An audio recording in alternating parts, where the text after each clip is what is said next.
Here's a beautiful dinner recipe that's going to leave everybody wanting more.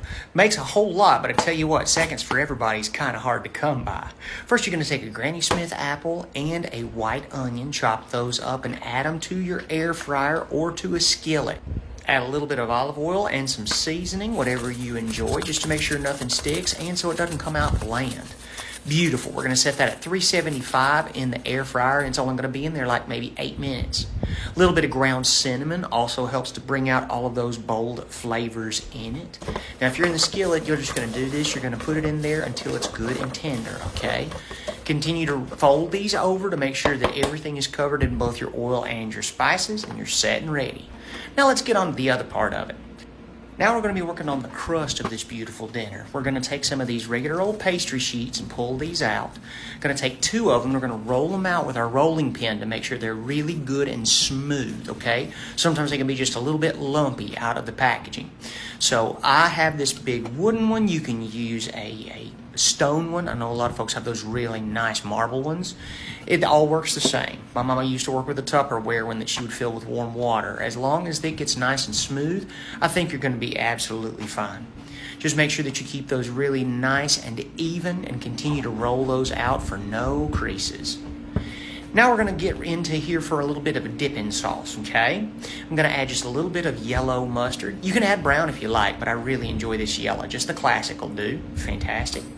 Now then we're going to add just a little bit of this horseradish, okay? Now, again, if this isn't something that you love, please, by all means, feel free to adjust this recipe as long as it makes you happy. We love some kick in this house, all right? We're going to add a teaspoon of black pepper and a teaspoon of smoked paprika. And this is going to go ahead and get us with our dipping sauce, okay? Beautiful, look at that. Yes, it has spice to it. So if you're not somebody who enjoys that warmth, please, please, please adjust this recipe to make sure everybody stays happy at your house, okay? Beautiful. Now what you're going to do is just smear this very, very generously all over those rolled out pieces of pastry, okay?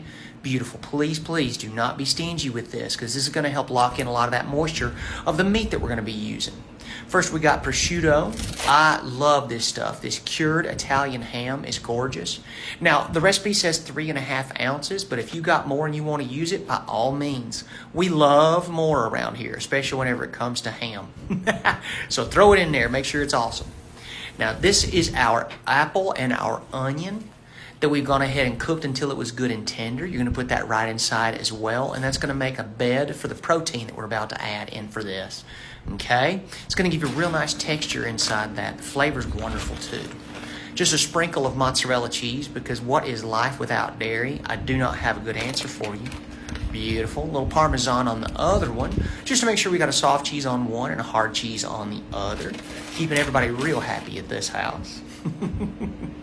Then we're going to add our protein. We've got these beautiful pork loins that we've already roasted in the oven for hours and hours. So they are beautiful and tender and ready to go. But we're going to add just a little bit of dressing up to them, okay? I love this because what you're going to do is literally just roll that thing up like you would a pig in a blanket, which honestly, that's exactly what this is. It's just a big old fancy pig in a blanket. It's got a few extra things inside the covers there with your piggy, and just roll it up and make sure that it's nice and tightly sealed, okay? I don't want this to open up while it's baking. I want to make sure that you've got a good seal on your wrap there, your pastry. Close it on the ends. Make sure that wherever that comes together, that seam is really well taken care of, okay? Perfect. Same on this one. Just roll it up. Beautiful. So now you got these 2 beautiful little pigs wrapped in their blankets ready for some Betty by time. We've got the oven set for 375 degrees Fahrenheit. We're going to leave that in there for about 25 to 30 minutes. And now we're going to put them onto our baking sheet to make sure they got someplace real secure to bake. Now on this one, I've laid down a silicone baking sheet, like a liner. You can either do that, or if you've got parchment paper, go right ahead. Either one of those is great, but you do want to make sure that you've got some sort of barrier between your meal and the pan, okay? I don't want anything happening to it. Don't want it burning. Sure don't want it sticking. So please, please make sure that you've got some sort of barrier between the dough of the pastry and your pan. Great. Now we're going to lubricate it up just a little bit with some cooking spray. I love Pam. I love olive oil. I love coconut oil. Just want to make sure that we cover that really, really well. It'll give it a beautiful golden finish. Next up, we got some onion powder. Again, powder, not salt, to make sure we watch our sodium intake.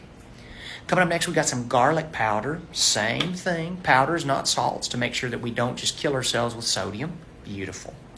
Pop that into the oven for 25 to 30 minutes, and this, friends, is what we got. These beautiful, succulent, amazing pork roasts are right here, wrapped in this gorgeous bread. That prosciutto's inside, the cheese is inside, those apples and onions are right there just waiting for you. Slice this up like you would any other meat, and you can serve it with more horseradish, you can serve it with spicy mustard, you can serve it with applesauce, like so many options. Some people talk about mint jelly. I'm not a huge fan, but if that's your gig, I say go for it, 112%. Eat up, y'all. Woo! Yes, please.